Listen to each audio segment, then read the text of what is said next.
Hello and welcome along to another episode of the Tackling Sport podcast. It's Daniel, your host here, joined alongside me once again, this time on different sides of the screen for some reason, by my brother Sean. Sean, how's it How's it going? All good. Euro 2020, and before we get into our bit of predictions, we're just going to kind of maybe finish off some of the preview that we started, but I know we talked about this on Monday's show, Sean, but you're pretty excited about the tournament. Yeah, I think so.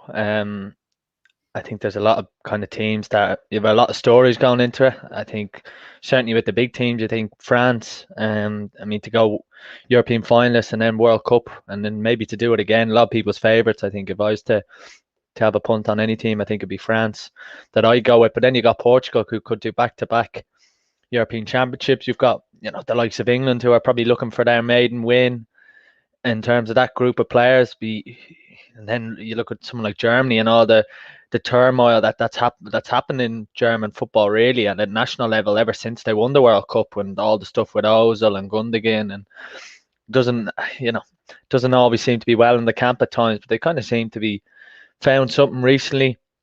You look at Italy, I think 26 or 29 games unbeaten, flying under Mancini ever since that World Cup, and not qualifying for the World Cup, losing to Sweden in that playoff. And you've got Spain then with Luis Enrique and not picking Sergio Ramos, and you kind of take a step back to the World Cup in 2018 where there was, you can't describe what happened with Lopetegui and sacking them and everything that happened. So there's a lot of kind of big storylines, as there always kind of tends to be. I also think there's a lot of storylines involving a couple of players. Obviously, some of the big names. You think of Hazard, not had the year he had at Real Madrid. Kind of Belgium coming towards the end of maybe a cycle where Hazard, De Bruyne, 28, 29 at that stage of their career where, they haven't quite done it in a major tournament yet. They won the bronze medal last year at the World Cup. Can they go that step further? And then also, I think someone like Ronaldo, and I've heard a few people mention him, and Roy Keane mentioned him on something. I read a few articles about how he's had probably the worst year of his career at Juve. Pirlo didn't work at Juventus, and poor in the Champions League, and you're kind of thinking, are him and Messi getting to that stage where they can't do it anymore? So Portugal are going to have a big tournament. I'm sure Ronaldo, and I see still scoring goals in friendlies. I'd love to see Ronaldo have a massive European Championship, and I think your image of him at Euro 2016 is probably him shadow coaching on the sideline. So I'd love to see him have a big tournament because he is one of the greatest of all time, and it does feel like the thing is Qatar is coming quickly down the track. It's going to be quicker than normal, but Ronaldo is probably getting to one of the last times we'll see him on the big international stage. So there's a lot of big storylines, as there often is coming into these tournaments. But I think after the year everyone's had and the delay with the Euros, I think it's only adding to it. Yeah, so it's probably a good time to introduce our game. We've got Shane Sexton and James Mouatt who are going to take part in the game. They're coming up later in the show, and basically it's similar to the Premier League predictions, but Euro 2020 predictions. It's not winner stays on. It's basically we're going to have 8 players throughout the tournament. They're going to play 4 one-off games. Matchday 1 tonight, Matchday 2 next week, Matchday 3 the following week, last 16.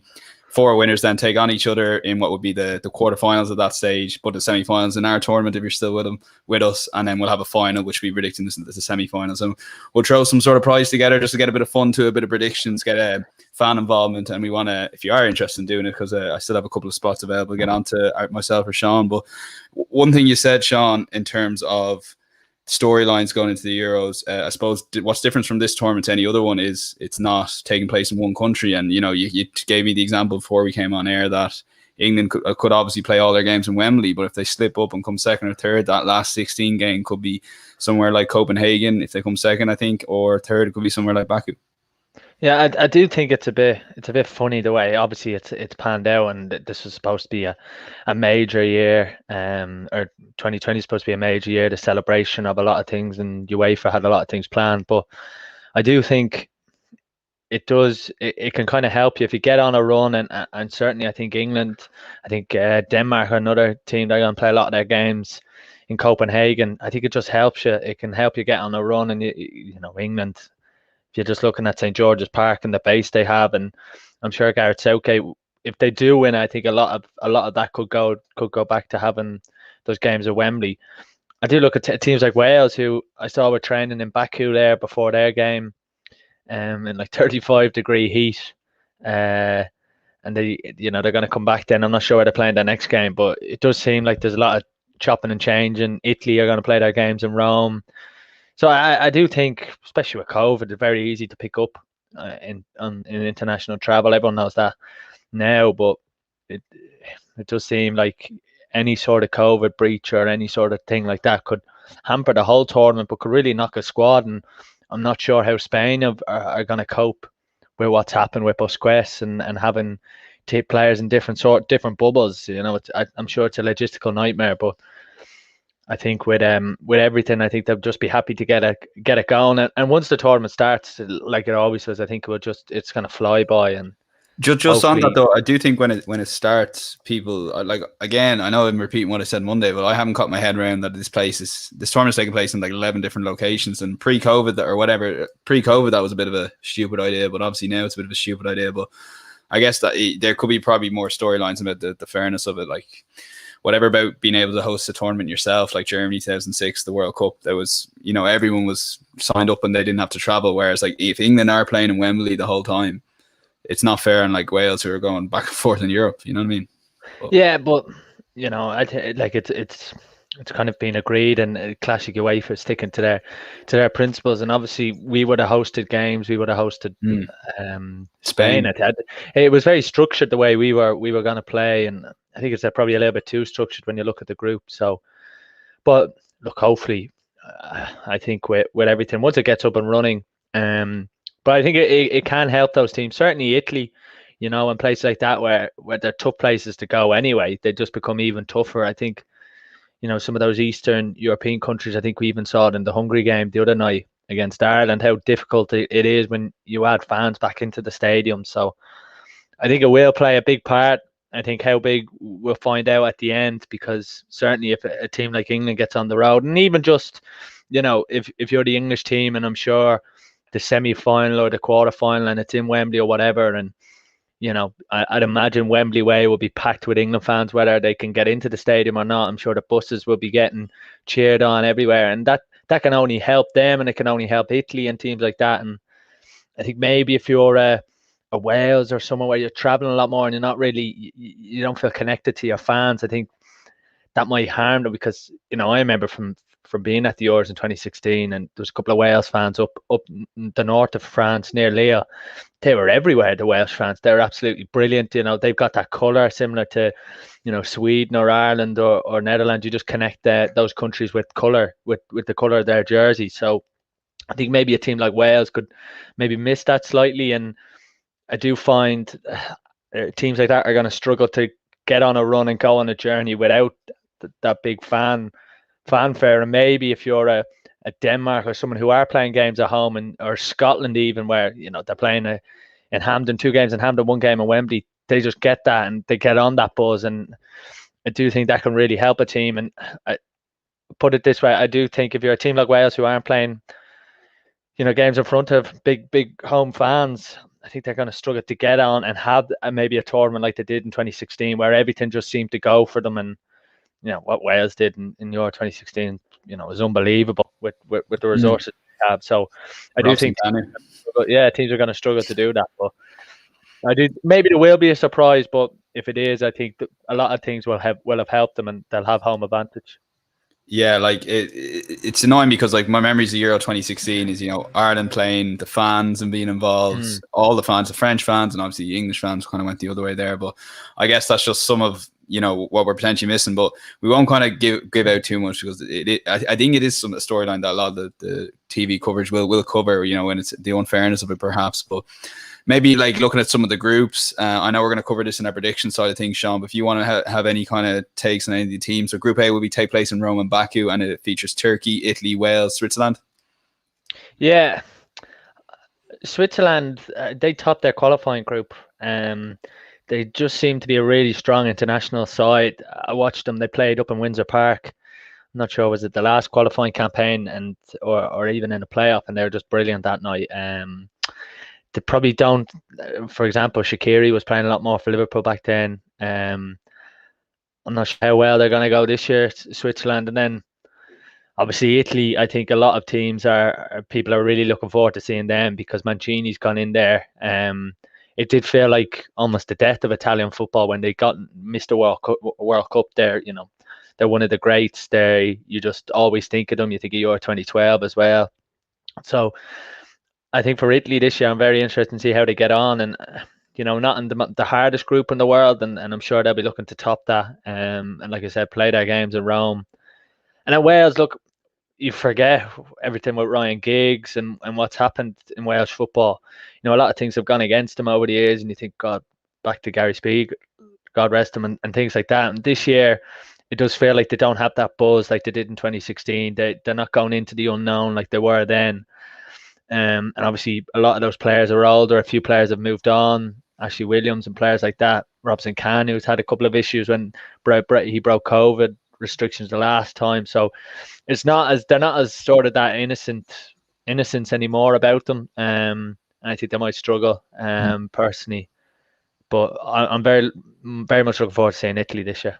Yeah, Group B then will fly to the next couple. Denmark are hosting along with Russia. Copenhagen, St. Petersburg are the venues, and I guess we'll kind of learn about the venues throughout the group stage. And then you got Finland and Belgium in there as well. I guess Belgium, like Romelu Lukaku playing the best football of his career. Jesus, he was in flying form there in the friendly against Croatia, I think.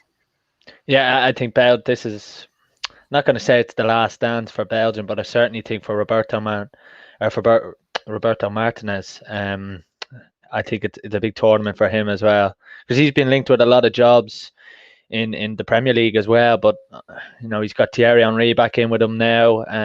So I'd be expecting big things in Belgium. I think you always are when you've that much quality. I know De Bruyne might miss a game or two at the start, and Hazard if he's fit, but there's so much quality around the pitch that they're quite flexible as well in how they play, and they're the number one ranked team in the world. Yeah, Group C then we got to go. Netherlands are hosting this along with Romania and Bucharest, and it's going to be Netherlands, Ukraine, Austria, and North Macedonia. Great to see Netherlands back in a major tournament, first time in a couple of years. Yeah, I think for well, obviously they've had a troubled couple of years with Koeman and obviously Van Dijk's injury, massive loss for them. I got Netherlands in a sweepstake earlier, so I'm kind of gone in a little bit more on Netherlands now. What did your research tell you once you got them? Any update? I was talking to someone at training earlier, and he was going with Memphis Depay top goal scorer. So hopefully now, but I do think they've a decent group, and they've avoided obviously some of the big names, and hopefully they'll be able to get through. But they do have a lot of players. I see Wijnaldum actually is signed with PSG. Which is a really interesting transfer, because I thought he was a shoe-in to join Koeman at Barca, and obviously money talks, but I'm not sure how well that would go down, because obviously Koeman was ex national coach. Yeah, and it's important. North Macedonia is the country, lads, not former Yugoslavic Republic of Macedonia, or indeed Macedonia, as they were known for a couple of years. Group D, London and Glasgow hosting. England, Scotland are the hosts. With Croatia and Czech Republic, Sean, we kind of covered this mainly, but you're big on Scotland, not necessarily to win or anything like that, but big on Scotland, just supporting them. Yeah, no, I hope they have a massive tournament, because I think they're probably like Wales in 2016. They have that kind of innocence about them, and they've top players. And in Andy Robertson, they have a brilliant captain. I've heard, listening to a lot of the press conference guys, they're saying, and they're kind of gone under the radar because everyone's been talking about England, because England are, you know, naturally one of the favourites. But I do give Scotland a bit of a chance to get out of their group. It is a tough group, but it's one of those groups that they might get a bit lucky in a couple of breaks of the ball with other teams beating each other, and it might just happen that they become one of those 4 third place teams to go through. But I'd love to see it, because there's some brilliant players, some really likeable players in there, and notably John McGinn. And I think when he plays a bit further forward for Scotland, you see a lot more out of him. And hopefully Super Che Adams will score a few goals. 250 to 1, as Matt Murphy was telling me. I'll definitely have to get in that, considering I made the case for 200 to 1 Premier League top goal scorer. If Scotland gets a quarter final, stranger things. But Group E, last couple, Sean. Spain are hosting this one, and Russia are taking over from what would have been Ireland hosting it. So again, that didn't get too much coverage overall. I think people will kind of like wake up and say we really should be hosting the Euros here. But however, Spain, Sweden, Poland, and Slovakia. I think it's probably best that Ireland aren't hosting. I think it'd just be maybe. Could you imagine seeing fans in the Aviv or whatever? But no, I think it's a massive tournament for Spain as well. It's certainly the end of a very successful era, and you could probably say a couple of years ago was the end of that team. But I think with the losing Ramos and guys like that who are not picking them, I think it's very much the end of that. And obviously, Spanish football has so much politics as well between obviously all the different regions there, all the different cultures, and having read a lot, there's a lot of hatred that there's no Real Madrid player in the squad, which does seem a bit bizarre. But like I said, hopefully, because what happened in 2018 for Spain was equally as shambolic. Yeah.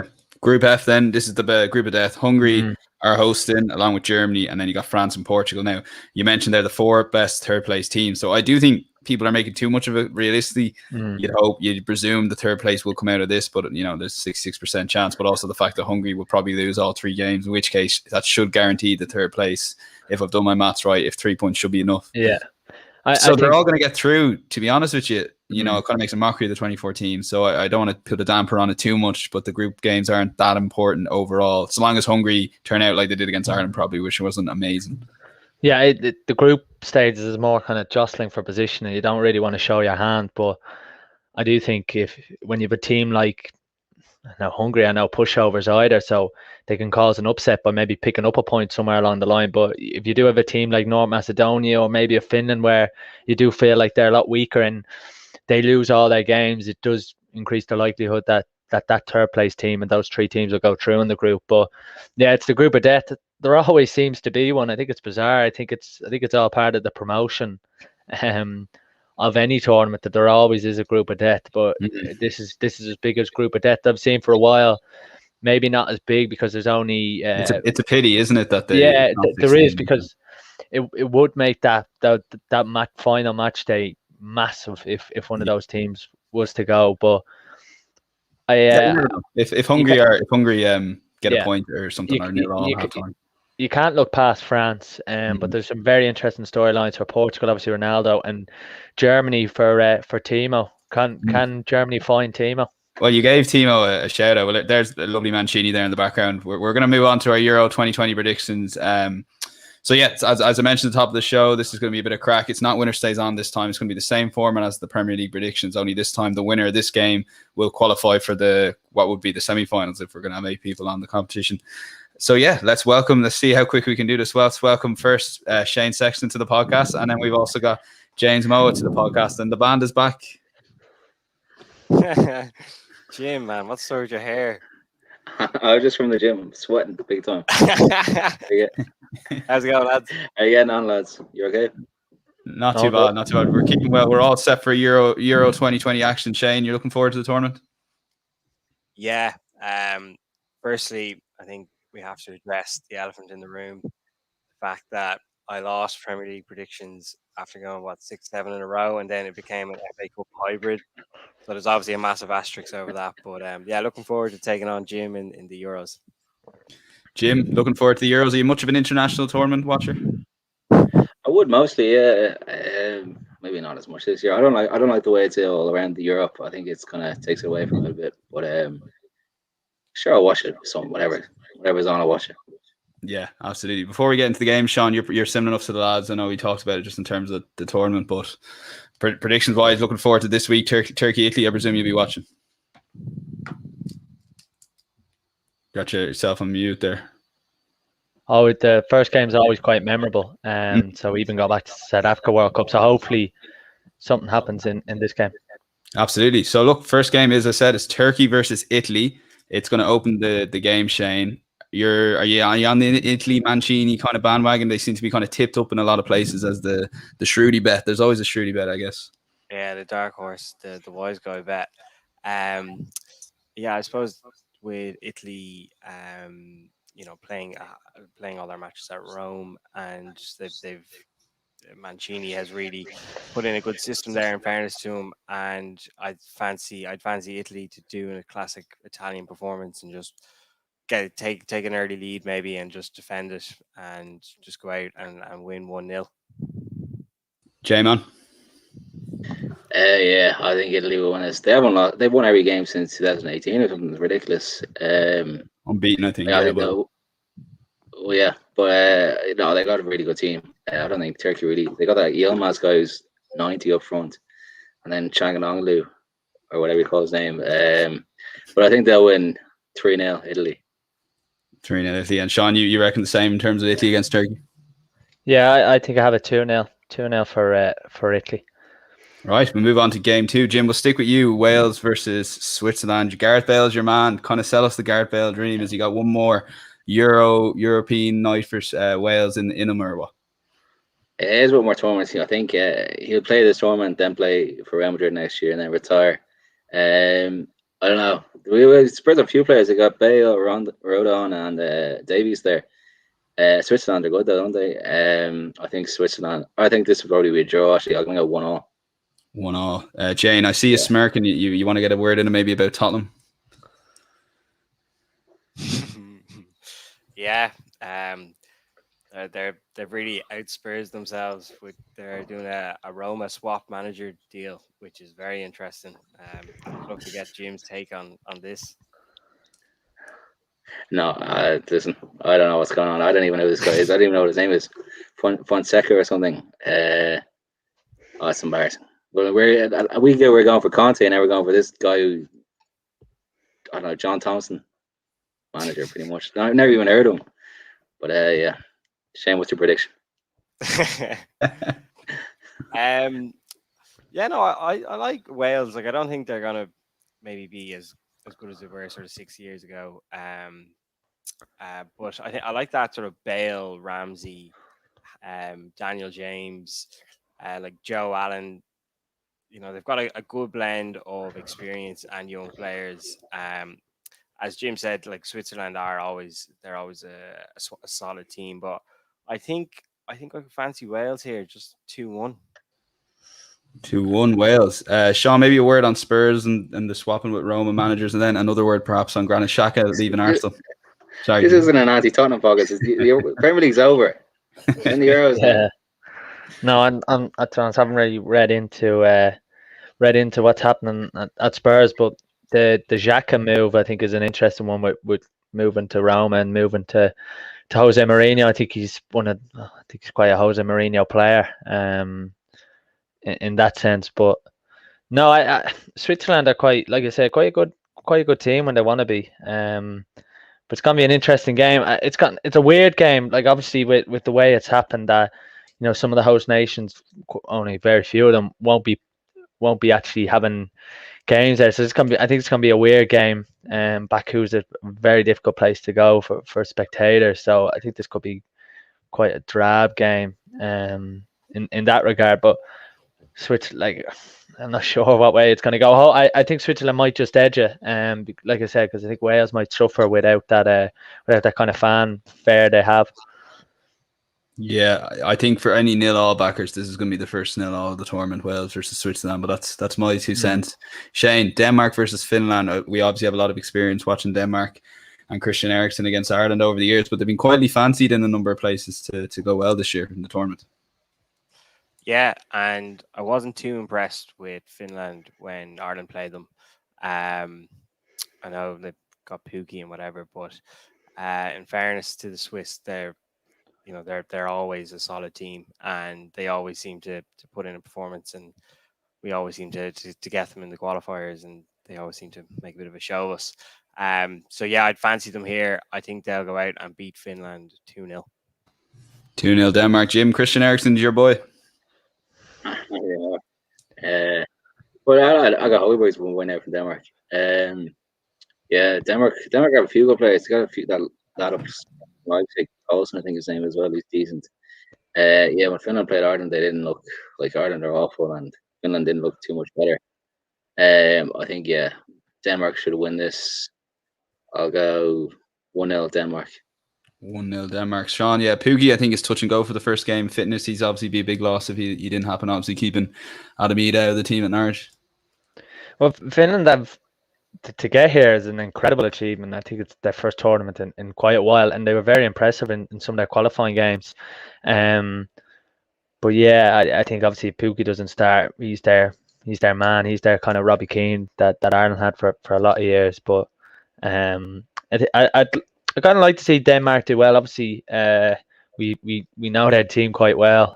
But they have a few really good players in there, and I'm sure they'll be fancying themselves to certainly get out of the group, whether they come third or second. But I'm sure they'll be in the next round. I'm surprised at that because you had a bit of a run-in with them in Dicey's the time they were over. Yeah, so the last international that was in Dublin, it was the 1-1 game, which was under Mick McCarthy when we had a chance to qualify, and obviously we went back in after the game into town, met some of the college lads, and all of a sudden we kind of look up and they're on, all the Denmark lads are in Crystal looking down at everyone. And I looked up and went, geez, that looks like Kasper Schmeichel, and yet Christensen. I actually didn't see Christian Eriksen. To be honest, I don't think he showed his face around town, considering he had 50,000 in the Aviva singing songs about him. But that's just one area, Kasper Schmeichel and all. And we got chirped out early, and the lads got to stay on. And there was a few Danish fans there as well. So no, I saw Kasper Schmeichel and Dice. There you go. Yeah, the money talks, obviously, in that place, as everyone well knows. Belgium versus Russia, Jim. Is it just me, or is there just like an ex-Spurs players or Spurs players in every single team here? There used to. Spurs only have like 7 players in the Euros, and like in the World Cup up to like the quarterfinals, they had like 7 players. But they've only got 1 Englishman this time, and then the last one they had like 5. So that says it already. That's what's happened in the last couple of years. But Belgium, I think they'll get to in the semis. I don't know. I just don't think Roberto Martinez is a good manager at all. See what he did at Everton, and they got Wigan relegated. They have Lukaku, who's been unbelievable now for the last year. So I think that'll be enough. I think they'll win this 2-0. I'll go 2-0 Belgium. 2-0 Belgium. Pretty safe in the prediction so far. Shane, you seen this any differently?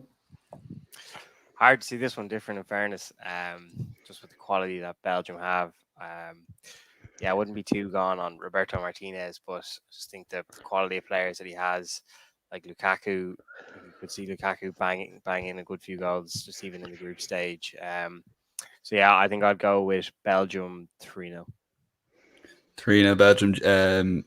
Sean, sorry, quick word. You mentioned Belgium at the start. They're kind of your. Well, I know you think France will win it, but it's their last dance, as you were saying.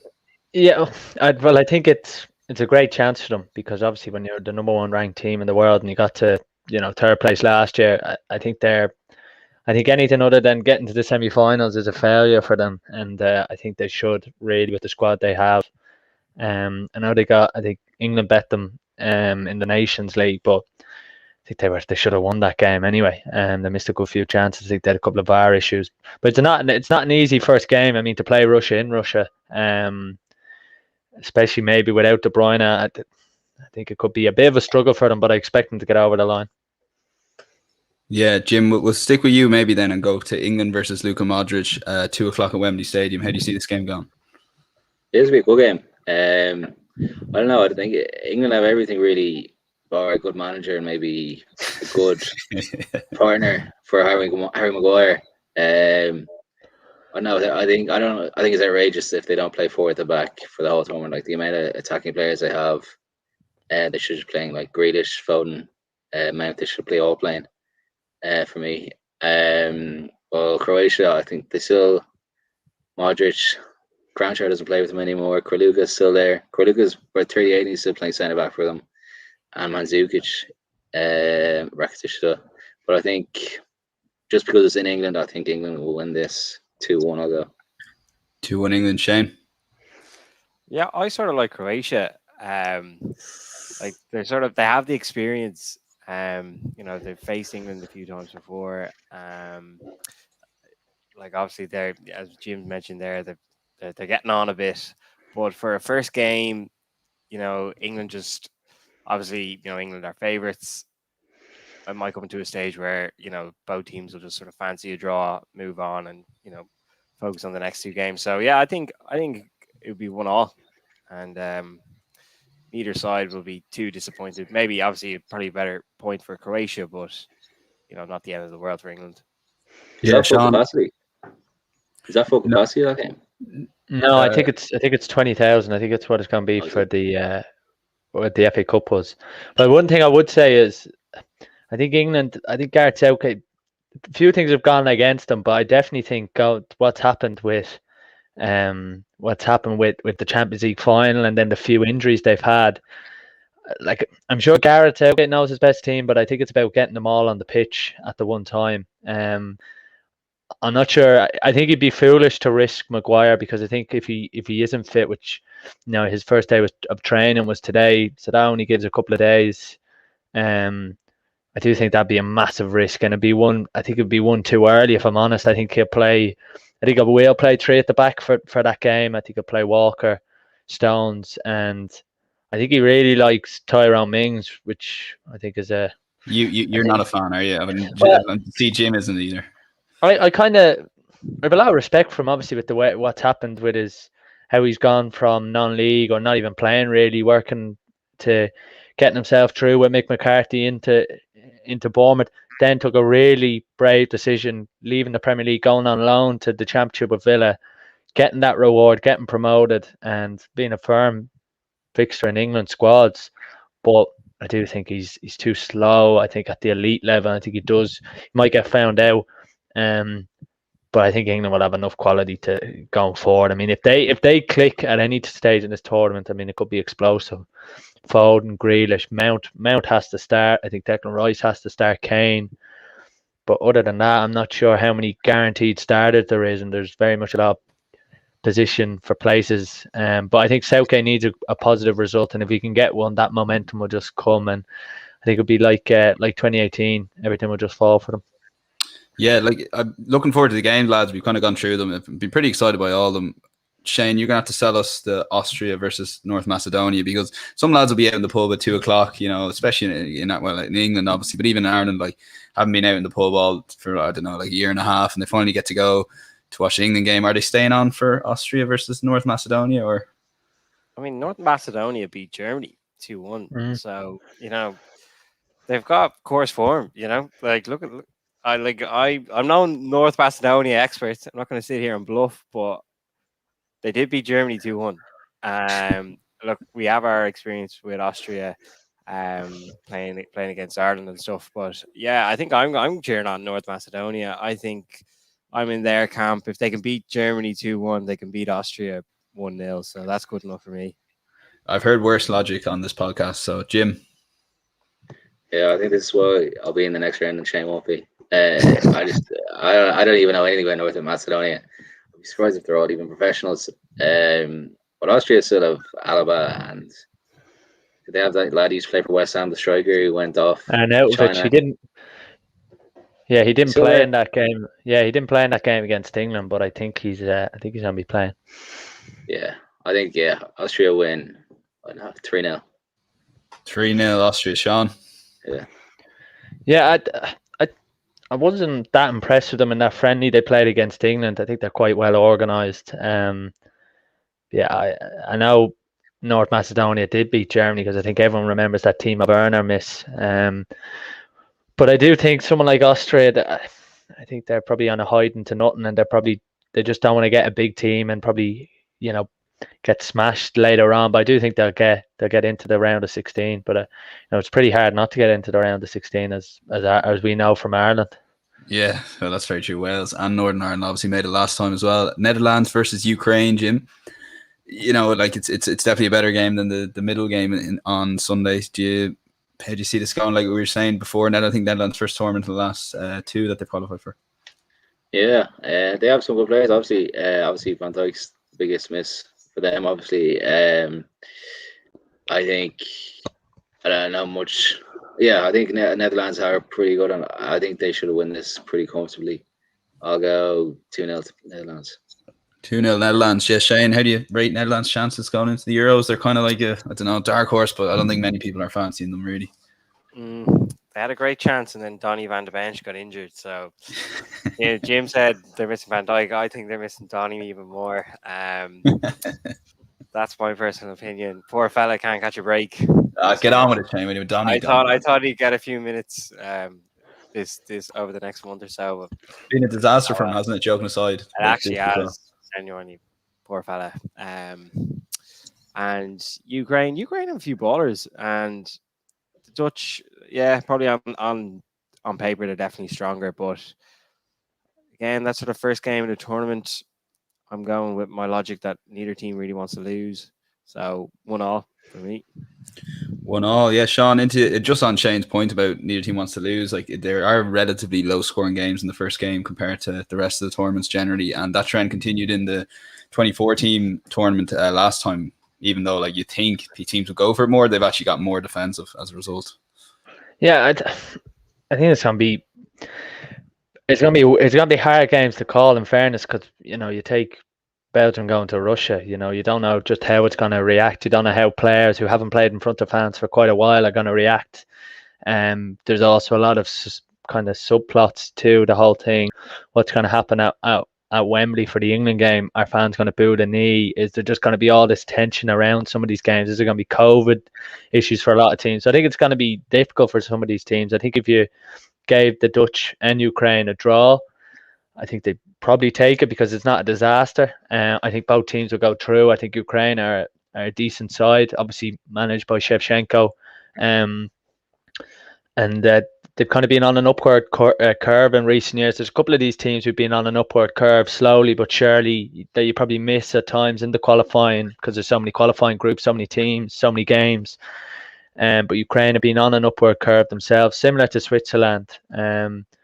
And yeah, like what happened to Donny van de Beek? I mean, you can't write that. Hasn't played all year, and he probably started playing a bit more games, put more pressure on his muscles, and it just hasn't worked for him. But it's been a disaster year for him because he's someone that you kind of see, and you'd always like, he has that ability. He can deliver, and he's been a huge part of kind of, I wouldn't say their renaissance, but the Dutch have kind of rebirthed themselves in recent years to get back to, obviously they've had a couple of barren years probably since they got to that World Cup final in 2010, but I think you got to feel for Donny really. But yeah, I think this could be quite a good game because Ukraine are no mugs either, so I think these teams will be the top two in the group. It probably just depends what order.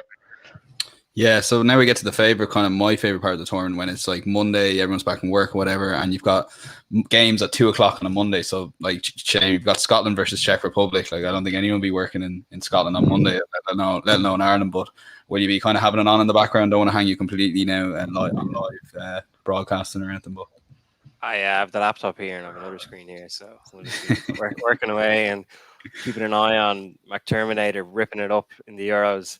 Yeah, I like Scotland though, with obviously the likes of Tierney and Robertson and McGinn and McTominay and obviously your man Che Adams. So I think they have enough to beat the Czech Republic. Cheers, Brian. It's just your comment there. Thanks very much. So yeah, I'm going to go 1-0 to the Scots.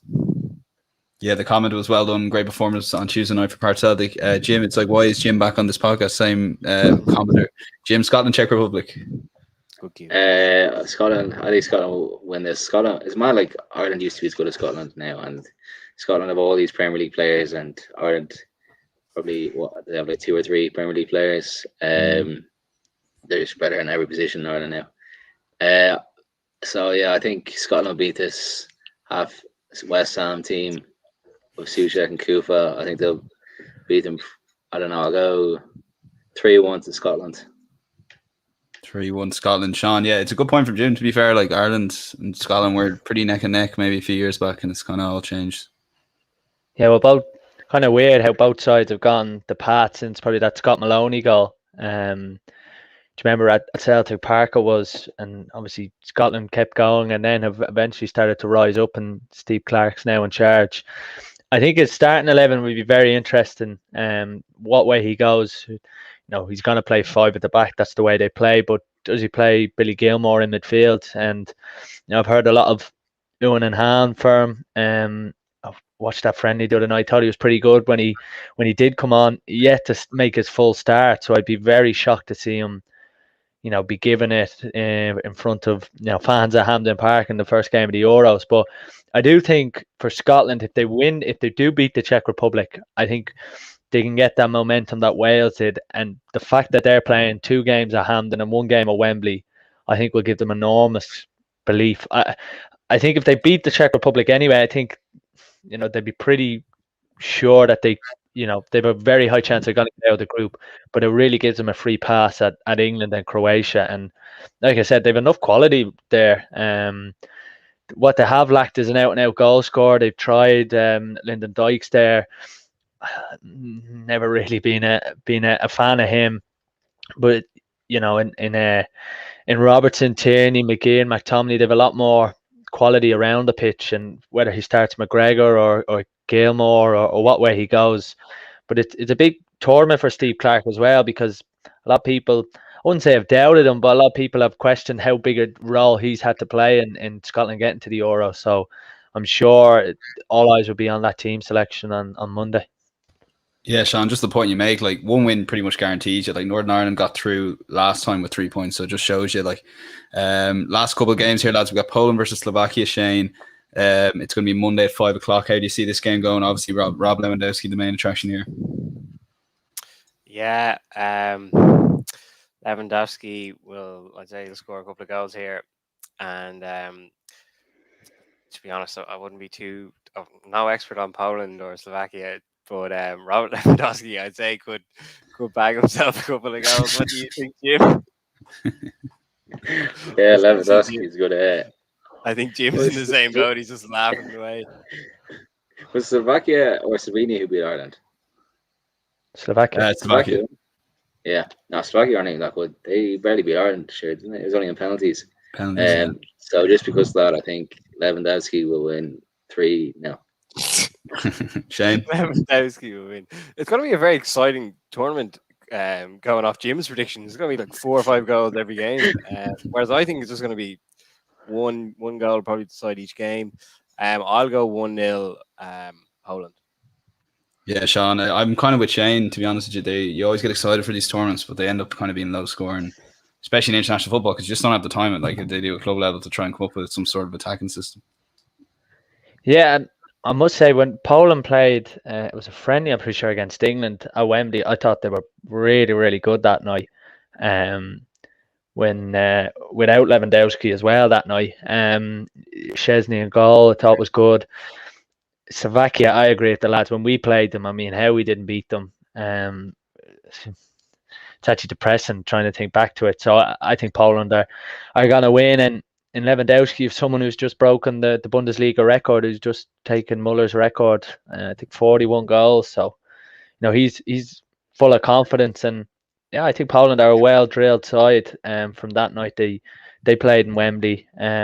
I think your man who's at Brighton, the wing-back Muller, Jakob Muller, I think he's a really good player. I think he's going to be a handful for a lot of teams going forward as kind of an attacking wing-back. But yeah, I think Poland are going to have... I definitely think they're going to get out of the group now, what way the draw falls for them. I'm not sure how far they can get, but no, I think they're a good side. Yeah, last few games, lads. Big teams here now, so you get pretty excited here, Shane. Spain versus Sweden. Oh, yeah.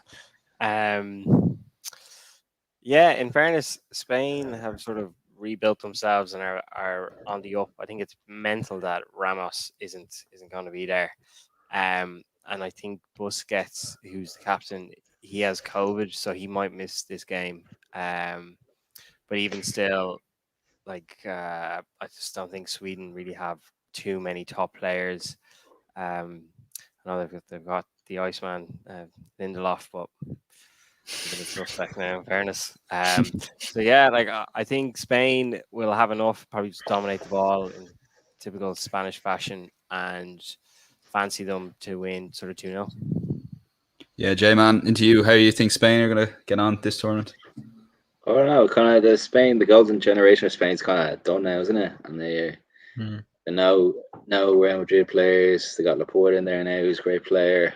Mouatt up top, who I don't really rate, but I know. I think they'll beat Sweden anyway. 2-1. I'm going to go with that. Yeah, Sean, maybe a word on Laporte that Jim brought up there. I guess it's very interesting, to say the least. Yeah, and I think if anyone's listening, they should find Miguel Delaney's article from the other day, talking about how this kind of, with the new rules that they're bringing in, this is kind of the future of international football, this multinational kind of tournament. And obviously you can see how many Ireland players that could play for Ireland, Irish qualified players, and they're in the tournament. But I do think with Laporte, he is. You forget how good he was. A lot of people when he signed for City were kind of saying he's the replacement to Company. He's someone who could rival Van Dijk. He was in a lot of people's team of the year a couple of years ago, and obviously had that bad knee injury, I think it was. But I think for him to go to Spain, because he wasn't getting a look in France, and I don't think he was going to be close to getting a look in with some of the defenders they have, and obviously the Kanate, who Liverpool just signed. You've got Upamecano. These guys aren't even going to be in France's starting team. So there's so much quality in that area for France. But I do think Laporte's a great, I was going to say signing, but a great addition for Spain going forward. And I think he'll be someone who'll have not a bone to pick, but a sort of a point to prove, a chapter to rewrite, a point to prove. Yeah.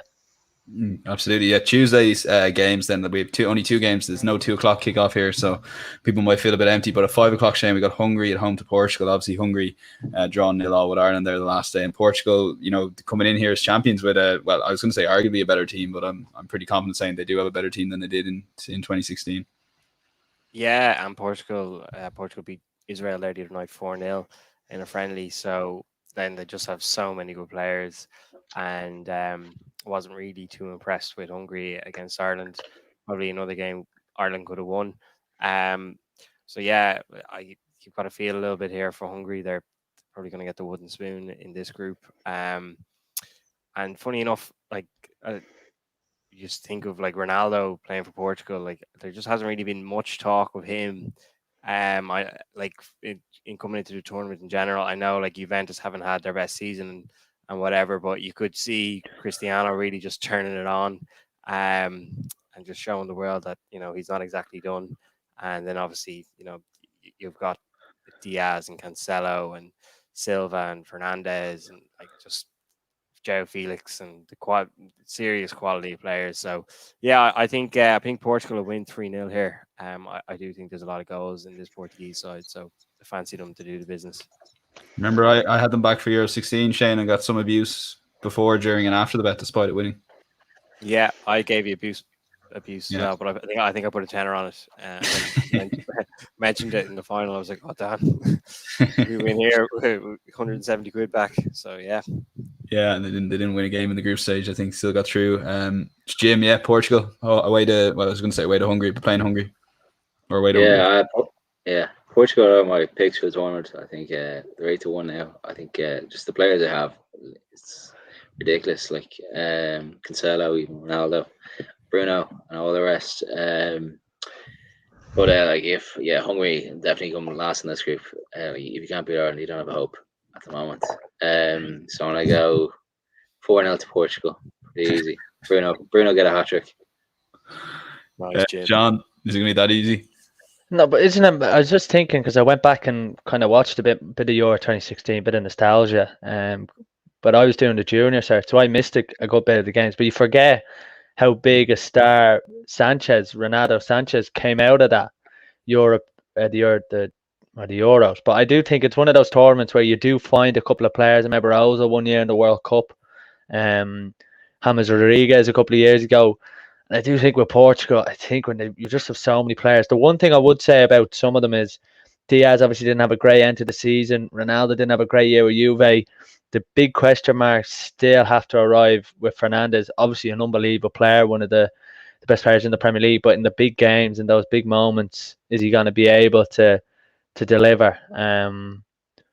And I'm not sure if he's going to have a wrestling match with Ronaldo for the penalties or not, or what's going to happen there. But I do think with Fernandez, I think if Portugal are to do well, he's going to have to step up in those big games and produce those performances that you etch with some of the great players that have played international football over the years, and what Iniesta and Xavi did in those big games for Spain, and particularly what Iniesta did, scoring the winning goal and things like that. And I think if Fernandez is to get to that next level of player, which I think he's more than capable of, and he's at an age in his career now where he probably has a couple more years at the peak, I do think we're going to need to see the best of him. Certainly if Portugal are to, as Jim said, maybe win it at a good price at 8-1 if you're looking. But I think things have to go their way. And also, I mean, if you come second in the group, you're going to have to beat England if they top there. So it's not easy when you're in that tough a group, because you're always going to play a tough team, really, with the way the draw's falling for them.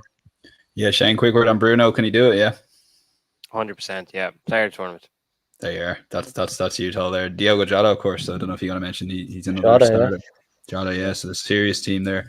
Final game, lads, and it's going to be this game of the week. And I guess because it's the first game and they haven't had a chance to beat Hungary yet, it'll give both these teams a massive chance. France versus Germany, Shane. Yeah, kind of like, obviously France are like favourites of the tournament. They'd be pretty strong. Yeah, hard to see past them. I actually player tournament bet. I backed someone last night. I backed Kante at 20-1 to be player of the tournament. He's in the 16s now, best price, but I still think he's worth a punt. In fairness, like time in here now, his stock, like everyone loves Kante. In fairness to him, even like after Champions League, everyone's raving about him. He's just a very likable guy, and unless say like an Mbappe or a Kane or a Lukaku maybe scored 5, 6, 7 goals, you could see Kante getting player of the tournament. You think back to Modric, he would have got player of the tournament in the World Cup. So you know it can be done, and I just think Kante is such a likable guy. So there you go, 16-1. You heard it here first. And as for the match itself, yeah, it should be a good game. In fairness, a lot of really, really good players on show. But I do have to side with France. I think the Germans will be tough to beat, but the French just have too many world-class players on the pitch. Really excited to see the likes of like Pogba and Mbappe. Like I was watching Pogba there the other night in the friendly, and he I don't know what it is when he plays this French team. He just seems to be almost twice as good when he plays for them. But yeah, I think they'll win. I think they'll win 2-1 France. Yeah, Chelsea fan Rob Phillips there commenting, Shane, saying lovely bet, Sexton, and he's also come up with a bet on his own saying France Giroud top scorer 500-1 Betfair. We're napping, and I know Shane, you're keen on a winner and top goal scorer bet before we get to Jim's prediction. Yeah, the France Lukaku isn't bad. I do like this France Giroud one. you just changed your mind. I know, but 500-1. That's a couple of zeros in there now, Dan. In fairness, nice one, Rob.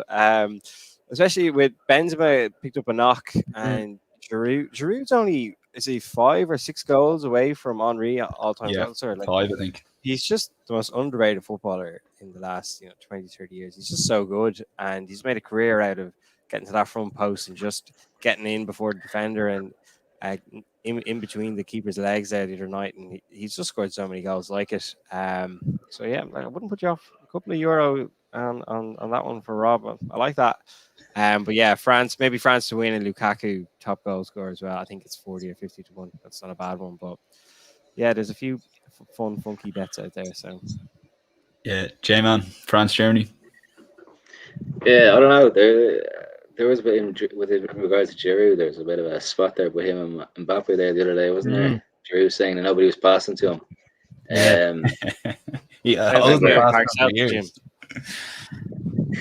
Anyway, but there's always seems to kind of been a problem with France in big tournaments when they're kind of expected to win and stuff like that. I remember many years ago there was a big fight between the manager and all the players. But yeah, I don't know. Benzema was a big miss for them.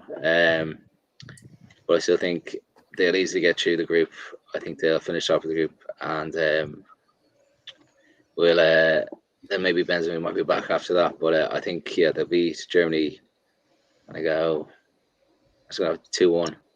I don't think Germany have too much. A lot of their players, like Spain, have their golden generation's kind of gone now. And I don't think the players coming in are that good. Like, even your man Klitsch from Leeds might even be in the squad, like says it already. But yeah, I'm gonna go 2-1 to France. 2-1 France. So yeah, Sean, I suppose comments come in. A lot of comments that lads get your bets in, I guess, is the name of the day. The comments have gone away. Any particular long shots? I just see Emmett kind of saying Betfair got into 125-1 there, calling Rob Phillips out almost. But Sean, yeah. Yeah, things have obviously moved quickly with France and Benzema coming back. Oh. I'm not sure about Giroud top scorer. Scored in the World Cup. Having quite a number of shots. So I think there's a reason Betfair had it at 500 to 1. Fairness to Giroud, he loves scoring in friendly games. You don't like him, do you? You underrated. No, I every now and then that clip of him missing all them chances against Monaco comes up on Twitter, and I can't do it. But that's probably just me with Giroud. But I do think the one thing with Germany is a few of their players have come into form, and I wouldn't be surprised to see someone like Havertz have a massive tournament or Werner, because they've got all this positive sort of emotion going through their body after the Champions League final, and I think you just bring that into a German side. And I think you can always sleep on Germany, but you've got the likes of Neuer and Gnabry's had a couple of great years with Munich, Werner, Havertz, Gundogan, who had a great year with City. So I do like to give Germany a chance. That's a cracking comment from Connor there. Sean Hussey slandering the great Giroud again. Do you know what it was? Go on, Sean. The tweet of the Monaco, and all the tweets under it are like, I mean, if Ozil would have broken all the records if it wasn't for Giroud, all the assist records. But anyway, but I see we've a comment in there from McTar, João Felix, top goal scorer. I mean, when you think of Portugal's depth, and you nearly forget Jota as well. I mean, Portugal can 9 to 1 or 8 to 1, you can get them at great price. I also give McDara a shout out. He got a hole in one in O'Connor today, so I have to give him a shout out for that. Yeah, what hole? The 12th. Oh, nice. I wasn't there now, but I'm told. Oh, Len. Shane, any hole in one in O'Connor? Yeah, but I don't like talking about it because I was playing on my own and I got a hole in one on the 8th, and no one believes me. Loser. So, loser. Thanks, Jim. So yeah, it was a bit of a bittersweet moment. I rang my dad. I said I got a hole in one. He said, "Did you?" I said, "Yeah." He said, "All right." Then I told a few lads, and still to this day, no one believes me. But I actually did. I believe you. Don't we believe you? Absolutely. Listen, that's it, lads. Thanks a million for coming on. We're just going to finish with the quickest goal. Now, there's 12 games here, lads, so bear that in mind. Hopefully, we had a goal nice and early in one of the games at least. But Shane, earliest goal in the prediction or in the 12 games? I'll go 6 minutes. 6 minute. Jim? I'll go 5. Go 5 minutes. Massive mistake. You should have went 7. That's it, and that's pretty much it. We got last comment in there. Connor, Denmark, dark horses for the tournament, lads. Any comment on Denmark? I know, Sean, you've had a quick word, but we've all kind of spoken about them. But I couldn't want to put you off, Connor. Denmark having home games, I think, is massive. I think if a team can get, as Paul McGinley would say in golf, ride the crest for a wave or something like that, and you look back on Euros has produced a few shocks, and maybe Denmark being one of them in 92, and then obviously Greece in 2004. As some tweeter said, the way the English go on about 2018, there's some Greeks that don't even go on about it 2004 half as much. But listen, we're all set for it. And just when I'm like, I kind of like, a lot of the English players, I kind of want them to do well, and then you see those cliffs, and you're like, geez, it'd be kind of funny if they got knocked out again. But I don't know about your opinions, lads. James, go on, Sean. Yeah. On my predictor, I did. You can do these predictors, and one of my semi-final lineups is Germany against England, and I just went in my head when I was doing it, who's going to get to the final. I just went Germany, and then in brackets I went on penalties. So all I'm hoping for is there's some paper in England to have a photo of Gaza in '96 crying, and then Phil Foden in 2021 crying after losing on penalties. Shane, are you going to support England at all? No. I think it's going to end in tears for England. I think Gareth Southgate could be one of the most hated men in England in a month's time, and I think a lot of it could come down to Tyrone Mings doing something really stupid. As we talked about there, and Sean touched on, like, you can't really get Maguire to play the first game, but I think if Mings has to play, 2-3 games, just like, he'd be really solid for Villa, and then it's like he just sort of switches off, and it's like a dodgy back pass. So I wouldn't be surprised, dodgy back pass, poor clearance or something. I also don't think Southgate will play the strongest team. Like, I think he'll stick with Rashford and Sterling. Whereas I think he should play Grealish and Foden. I also think he should be playing Rice, Mount, and Bellingham. Henderson shouldn't get a look in. I suppose from looking at Bellingham play, in against City in the Champions League, like just unbelievable player. I haven't obviously seen him play that much, but I can't have Jordan Henderson in there. And then the Tyrone Mings Stones combination is like Stones is solid, but Stones is playing beside Ruben Diaz all season, so he's not playing beside Ruben Diaz. Ruben Diaz and Tyrone Mings not exactly the same thing. So yeah, I think it's going to end in tears for England. I just, do you know the way in 2018 we spoke about before how things they got a great draw and things open up for England, but I do think this year is different. Obviously there's that weight of expectation and there's a few things gone against them. We've spoken about it, but I do think what's happened in the last couple of weeks with the booing of the taking the knee and the fact that all the games are home for England, I think that's just a side plot that they obviously don't need. And I think the first game against Croatia, I think it's going to be massive, just even for the general atmosphere. And obviously, if they lose a game, you know what stereotypically those English players, the pressure they get under. But I think, like I said, that's going to be massive to see what their fans do, because the idea of booing your own side, and obviously there's that famous clip which will probably get up on social media of Wayne Rooney coming off. I think it's the World Cup in 06 saying 2010 is it? Yeah, against USA. Yeah, booing you, that's your own fans booing you or something. But I do think this idea of these English players, the likes of Marcus Rashford, who's done unbelievable wonders for working class kids across England, the whole way across England, and the idea that he's there trying to take a stance against racial injustice and they're going to be booed by their own fans on the eve of a tournament where they're favourites. I don't think it'll sit right, and I think that's an issue that Southgate, I'm sure, will just want to sweep under the carpet. Yeah, Jim, we weren't preparing those two talks on England there. Are you any opinion on England? You're probably going to say you're supporting them. Yeah, I think England have everything that they need to win this tournament. Now the semi-finals and the final in Wembley, like they've got no excuses. I think, yeah, Gareth Southgate is the only reason they won't actually win this. I think just the players they have is ridiculous, and yeah, I think Harry Kane's going to lift his second trophy. That's last time you'll see him in a white jersey, Jim. Well, he played for England again, won't he? That is correct. It's a great one.